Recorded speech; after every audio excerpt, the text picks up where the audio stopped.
Bismillahir Rahmanir Rahim. Nahj al-Balagha, Sermon 2, delivered on return from Siffin, Arabia, before the proclamation of prophethood. Let us begin.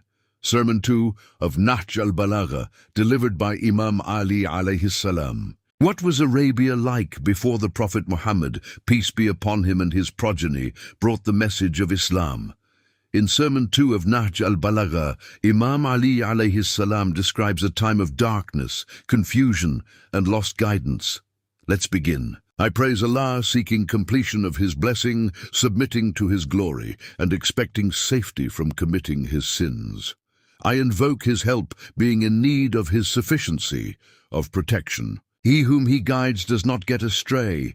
He with whom He is hostile gets no protection. He whom He supports does not remain needy.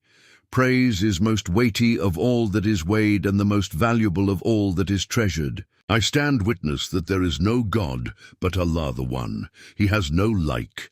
My testimony has been tested in its frankness, and its essence is our belief. We shall cling to it forever till we live, and shall store it facing the tribulations that overtake us, because it is the foundation stone of belief, Iman, and the first step towards good actions and divine pleasure.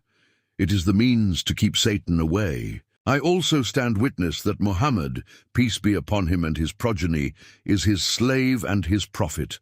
Allah sent him with the illustrious religion, effective emblem, written book, effulgent light, sparkling gleam, and decisive injunction. In order to dispel doubts, present clear proofs, administer warning through signs, and to warn of punishments.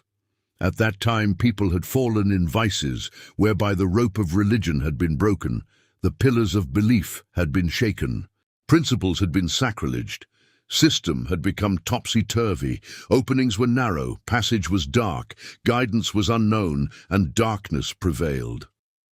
Allah was being disobeyed, Satan was given support, and belief had been forsaken.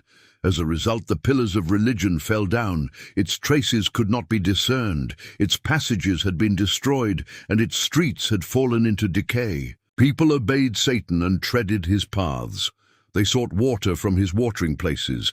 Through them, Satan's emblems got flying, and his standard was raised in vices, which trampled the people under their hoofs and treaded upon them with their feet.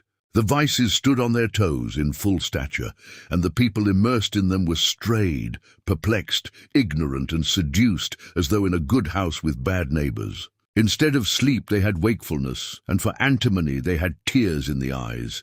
They were in a land where the learned were in bridle, keeping their mouths shut, while the ignorant were honored. They are the trustees of his secrets, shelter for his affairs, source of knowledge about him, center of his wisdom, valleys for his books, and mountains of his religion. With them, Allah straightened the bend of religion's back and removed the trembling of its limbs. They sowed vices, watered them with deception, and harvested destruction.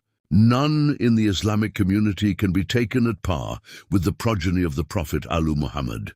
One who was under their obligation cannot be matched with them. They are the foundation of religion and pillar of belief. The forward runner has to turn back to them, while the follower has to overtake them. They possess the chief characteristics for vicegerency. In their favor exists the will and succession of the Prophet. This is the time when right has returned to its owner and diverted to its center of return. The words of Imam Ali Alayhis Salam remind us of the importance of faith, guidance, and holding firmly to the truth. If this message touched your heart, please like, share, and subscribe for more wisdom from Nahj al-Balagha and Imam Ali Alayhis Salam.